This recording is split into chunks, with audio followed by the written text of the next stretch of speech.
हम आपसे बात कर सकते हैं, आप कहाँ से आए हैं? नासिक से। नासिक से आए हैं और आप खास इसकी प्रोटेस्ट के लिए आए हैं? मेरे भाई के। ओ, ये आपके ब्रदर है। आप प्लीज़ हमें बता सके अगर आप कंफर्टेबल हों कि what all did he go through? पिछले साल उसका 2 मार्च से एमबीबीएस रह गया था, इसलिए उसके पास 2 चॉइसेस थे, बीडीएस और बीएमएस। उसने बीएमएस करके पढ़ाई की, 15-16 घंटे पढ़ाई करता था, उसको नींद ही नहीं आती थी, उसका ब्लड प्रेशर हाई होने लगा। पिछला नीट दिया था तो उसको 550 मार्क्स आ रहे थे, वो बहुत खुश था क्योंकि उसको एमबीबीएस की सीट मिलने वाली थी। लेकिन उसके बाद जैसे ही पेपर लीक हुआ तो वो बहुत स्ट्रेस में चला गया, उसको फ्रस्ट्रेशन होने लगा, वो घर से बाहर नहीं निकलता था। पिछले साल की बात कर रहे हैं? नहीं, इस साल की बात कर रहे हैं। री एग्ज़ाम का। हाँ। तो री एग्ज़ाम के एक दिन पहले 20 जून को उसने कर लिया। और आप नासिक में रहते हैं? हाँ। तो आपके घर वालों की अब क्या दशा है उसके बाद?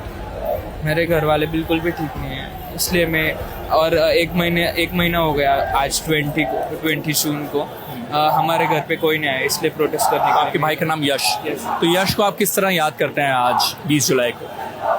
अभी 1 महीना हो गया, 1 महीने से पहले वो हमारे साथ ही था।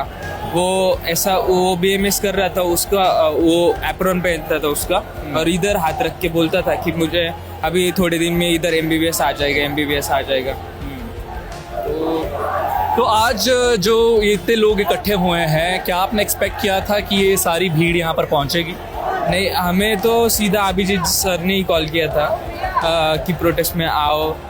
उन्होंने ही पूछा था क्योंकि 20 जून को और 1 जुलाई को उन्होंने कॉल किया था, तो बाकी तो किसी पॉलिटिशियन ने हमारे घर तक कोई नहीं आया। राइट। देखिए, आप एक ऐसे व्यक्ति हैं जिनको डायरेक्ट लॉस हुआ है, राइट, और एक ऐसा लॉस है जो कभी भी जिससे आप रिकवर नहीं हो सकते। तो आप ऐसे लोगों को क्या कहेंगे जो फिलहाल घर में बैठे हैं, अपने कंफर्ट में बैठे हैं, और उन्हें लगता है कि उन्हें शायद कोई असर नहीं पड़ेगा और इस व्यवस्था से, इस जो भी कंडीशन है इस वक्त, उससे उनको कोई प्रॉब्लम नहीं होगी?